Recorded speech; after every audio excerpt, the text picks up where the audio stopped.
Hola, buenas tardes, con ustedes Manuel Fernández.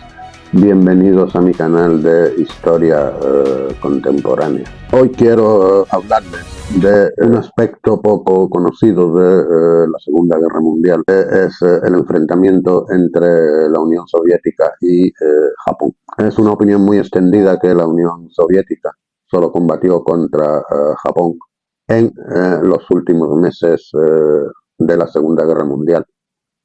¿Qué últimos meses? Semanas.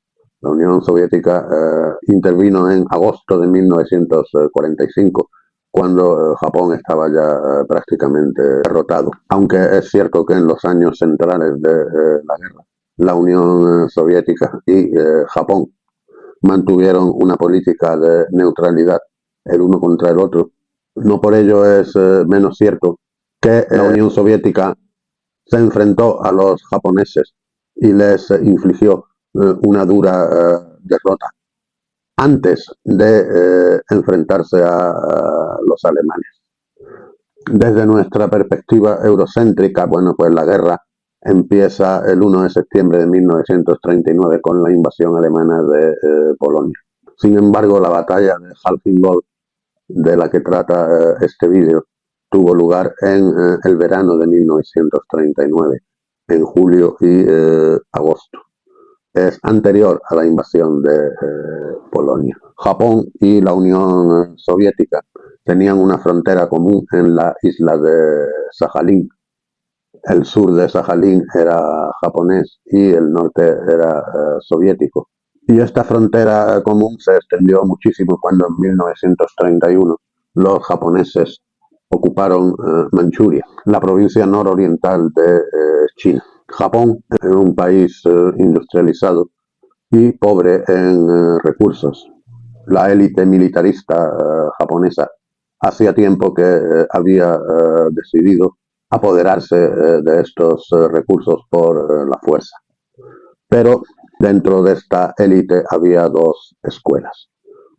Una creía que lo mejor era apoderarse del sudeste de Asia y en particular de Indonesia, lo que entonces se llamaba las Indias Orientales Holandesas, que era rica en petróleo. Semejante movimiento pues habría implicado, como de hecho ocurrió, la guerra con los Estados Unidos. Otra escuela pensaba que lo mejor era expandirse hacia el este y ocupar Siberia hasta el lago Baikal y apoderarse de la ciudad de Kursk, incluso avanzar más allá.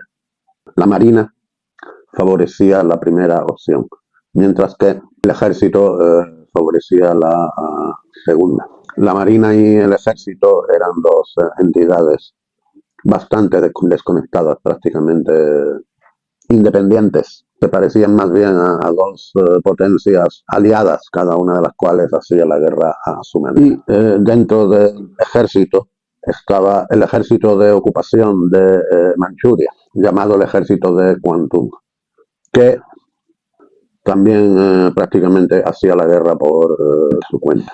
Los japoneses habían convertido Manchuria en un estado títere. El estado de Manchukuo tenía frontera con Mongolia. Mongolia era una república popular aliada de la Unión Soviética. Manchukuo y Mongolia no estaban de acuerdo sobre cuáles eran sus límites.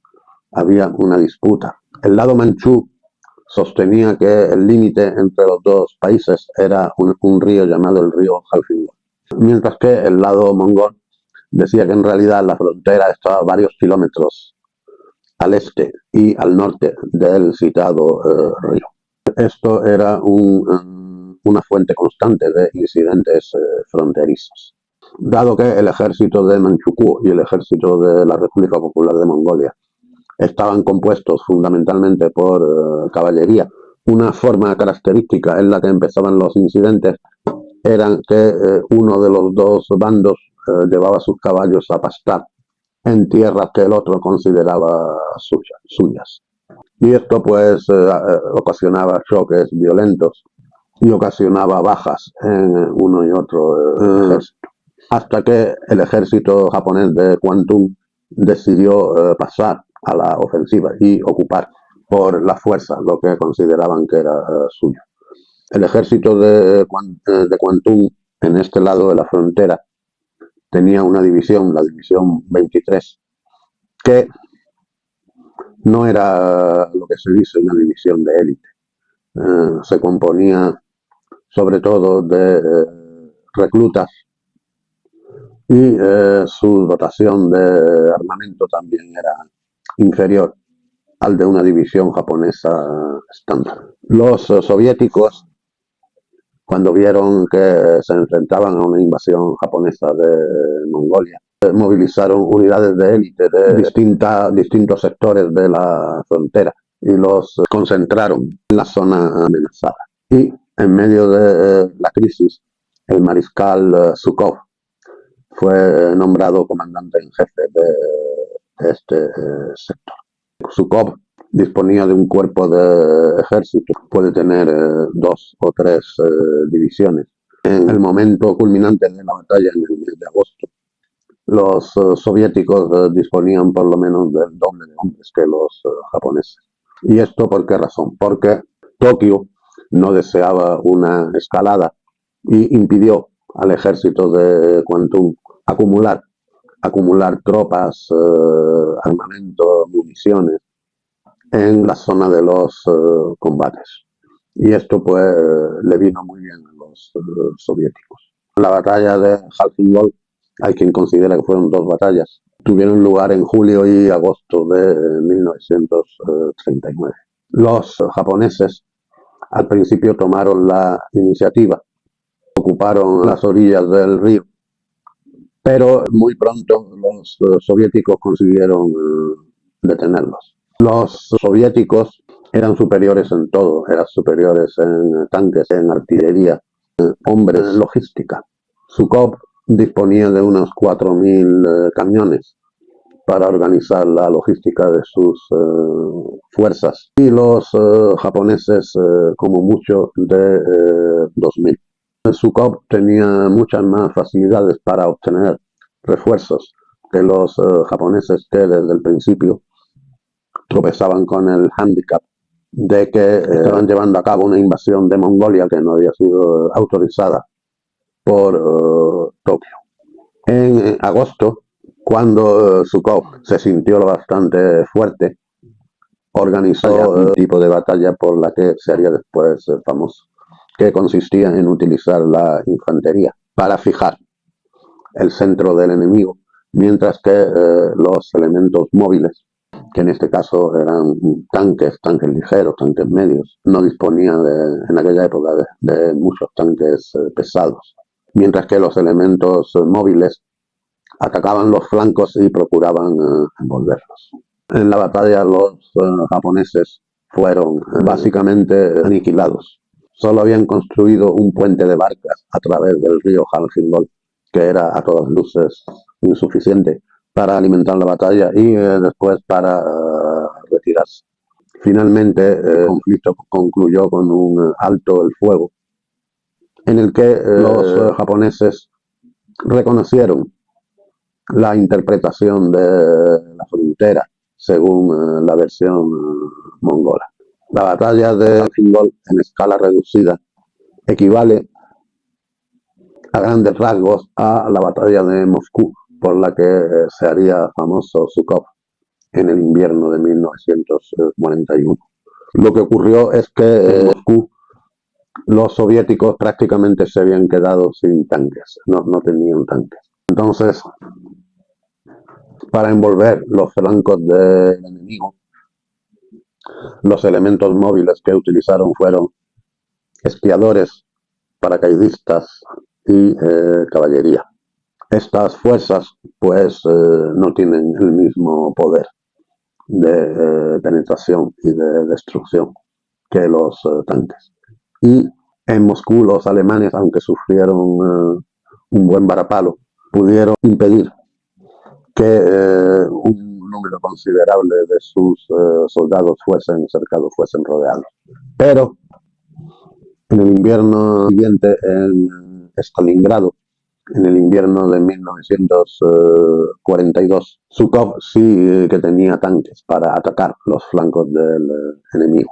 La batalla terminó con el cerco del sexto ejército alemán y la rendición posterior en la ciudad de Stalingrado, y con una derrota de la que los alemanes ya no podrían restablecerse en el resto de la guerra. Las noticias de la batalla de Jalfingol llegaron a Europa en septiembre de 1939, es decir, después de la invasión de Polonia por los alemanes, y nadie les prestó demasiada atención.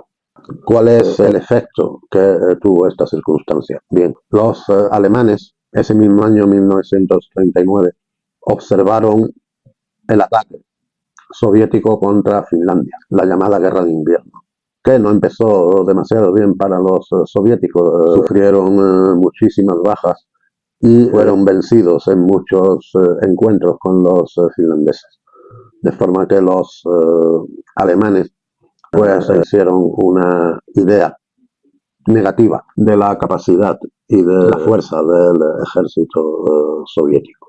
Esta mala apreciación los llevó a desencadenar la Operación Barbarroja en 1941, la invasión de la Unión Soviética. En última instancia, pues fue un fracaso. Los japoneses, sin embargo, retuvieron la lección de Jalfingol. Cuando Hitler atacó la Unión Soviética, se abstuvieron de participar. Y cuando vieron que Hitler era detenido ante Moscú, entonces esa resolución de no atacar a la Unión Soviética pues se hizo permanente. Firmaron un tratado con la Unión Soviética, un tratado de no agresión, lo que permitió a la Unión Soviética pues tener una retaguardia segura durante el resto de la guerra. Los soviéticos, por otra parte, no dieron demasiada importancia a la victoria de Jalfingol, porque sabían que ellos eran superiores numéricamente y en armamento y logísticamente a los japoneses. Y Stalin, más bien, se mostró algo decepcionado de que hubiese sido necesario tanto tiempo para rechazar la invasión japonesa, aunque sí que supo apreciar el valor como comandante en jefe de Zhukov y lo mantuvo al frente del ejército rojo durante el resto de la guerra. Otro efecto de la batalla de Jalfingol fue que, vista la pasividad de los japoneses y también gracias a los informes que un alemán residente en Tokio, que en realidad era un espía soviético, Richard Sorge, le facilitó a Stalin, Stalin pudo retirar algunas de sus mejores divisiones siberianas del ejército del Extremo Oriente para utilizarlas en el momento álgido de la batalla de Moscú y salvar su capital. Y bueno, los soviéticos y los japoneses, como hemos dicho al principio, no volvieron a enfrentarse con las armas en la mano hasta las últimas semanas de la Segunda Guerra Mundial. Esto ha sido todo por hoy. Si les ha gustado el vídeo, déjenme por ahí un me gusta, y si no están suscritos a mi canal, los invito a que lo hagan. Muchas gracias y hasta la